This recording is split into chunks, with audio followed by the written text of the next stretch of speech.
et sœurs appelés auprès du Père éternel.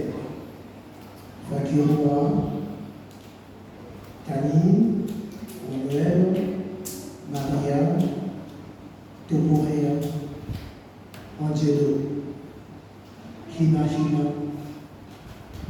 Porania, Céline, Téni, tous rappelés auprès du Père éternel. Mes frères, mes sœurs, qu'est-ce qu'on peut avoir comme partage ce soir? Les textes proposés ce soir sont tellement riches en enseignements. Mais nous allons prendre quelques images. Et ces images permettraient peut-être à chacun de nous de revoir son engagement et sa relation avec Dieu. Se laisser conduire par l'Esprit, cela serait peut-être la quête pour chacun de nous. Être imbibé de cet esprit, pas n'importe esprit, mais l'Esprit de Dieu. Je crois que chaque fois que nous venons prier, nous sollicitons cette grâce. Mais si nous venons prier ou demander la présence de l'Esprit au cœur de notre vie, de nos agissements, au cœur, je dirais même, de notre moi, c'est que nous voulons bien entrer, si possible, dans cette communion de façon permanente avec celui-là qui nous fait don de son esprit, pour ne pas dire ceux-là qui nous fait don de leur esprit, puisque l'Esprit Saint procède et du Père et du Fils. C'est un don que nous avons reçu de la part de Dieu, le Père, et de la part de Dieu, le Fils. Et tout cela, c'est pour montrer cette communion à laquelle tous nous sommes invités. Mais, lorsqu'on se laisse orienter par la première lecture, il est demandé, si nous voulons bien bénéficier de cet esprit, il nous faut aussi entrer dans la souffrance du Seigneur. Accepter la souffrance, cela ne veut pas dire, mes frères et sœurs, que nous devenons esclaves de ce même esprit.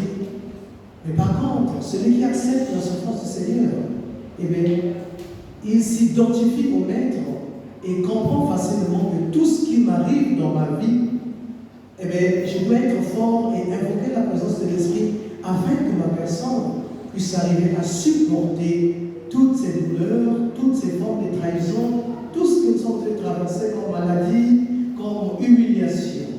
Parce qu'une fois imbibés de la présence de l'Esprit de Dieu, eh bien, nous aurons la force de tout supporter. À ce moment-là, nous aurons la force de dire, je peux tout en celui qui me rend fort. Je peux tout en celui qui me fortifie. Je peux tout avec celui-là qui me fait don de souffle de vie. D'où l'importance de s'accrocher à ce Dieu qui nous fait don de l'Esprit. Et c'est ce même Esprit qui atteste au profit de chacun de nous que nous sommes réellement fils ou filles de Dieu. Est-ce que réellement nous nous confions à l'Esprit de Dieu? C'est à chacun d'y réfléchir et de revoir encore sa personne. Ainsi, mes frères et mes sœurs, en acceptant la présence de l'Esprit dans ton corps, dans ton âme, dans ton esprit, dans ce que j'ai, je peux dire dans ta totalité, eh bien, tu auras aussi la grâce de devenir réellement héritier ou héritière de ce royaume de Dieu, de cette volonté divine qui nous accompagne chaque jour. Veux-tu savourer la gloire de Dieu? Eh bien, il faut faire confiance en l'Esprit, parce que lorsque ce dernier quitta ce monde, pour ne pas dire Jésus, il a dit, je ne vous laisse pas orphelin, j'enverrai le Paraclet, le défenseur, celui-là qui va vous illuminer, celui-là qui va vous éclairer, celui qui va vous orienter. Est-ce que réellement nous avons pris conscience de cela? Je ne sais pas. Ainsi, je vous invite à faire un saut avec moi pour aller tomber sur la page de l'Évangile. Qu'est-ce qu'on peut découvrir là? Là, Jésus nous présente encore une image très profonde. Il est question de cette femme courbée. Cette femme qui se présente avec son infirmité. Et cette femme représente chacun comme chacun de nous ici. Toutefois, nous laissons emporter par notre moi. Toutefois que le péché habite notre être, notre agir, notre regard, nous sommes semblables à cette femme courbée. Parce que le péché nous fait courber totalement et nous plonge dans une forme de prison Et à ce moment-là, il est devenu difficile pour votre personne, pour ma personne, d'entrer ou de découvrir la face du Seigneur, celui qui est devant de nous.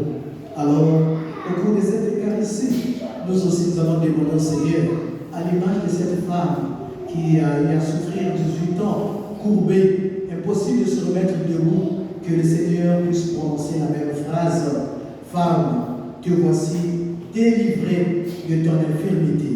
Alors, au cours de cette Eucharistie, chacun doit retrouver son infirmité. Il y en a beaucoup.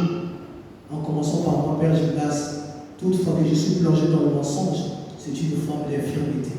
Toutefois que je suis là toujours à respecter, c'est une forme aussi d'infirmité. Vous pouvez allonger, que chacun retrouve son point faible, que chacun retrouve sa faiblesse. Et voilà, Seigneur, mon infirmité. Et à ce moment-là, le Seigneur te dira, mon fils, ma fille, redresse-toi, mets-toi debout.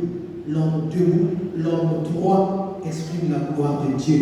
Alors c'est la grâce que nous avons demandé au cours de cette Eucharistie, pour que le Seigneur puisse nous placer dans la liste ou sur la liste, dirais-je, des hypocrites, ceux-là qui ont riposté en commençant par le chef de notre synagogue, qui déclare qu'il faut attendre les 6 jours, laisser le 7e jour pour le repos du Seigneur. Et il a reçu sa réponse parce que nous sommes comme ce dernier. Quand il est question d'ouvrir notre cœur à ceux qui veulent bien découvrir cette lumière, nous sommes appelés, mes frères et sœurs, à s'ouvrir totalement et non à jouer au comportement de ceux qui semblent tout posséder parce que je suis le chrétien de 1901. Non.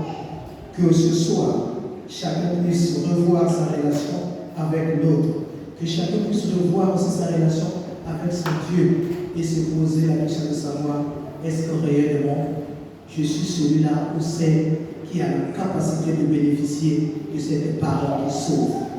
Femme, maintenant, tu es délivré. Est-ce que toi, Judas, le Seigneur a prononcé ou peut prononcer la même phrase? Regardons ce que nous sommes. Présente-toi totalement courbé et le Seigneur va te redresser. Amen. Amen.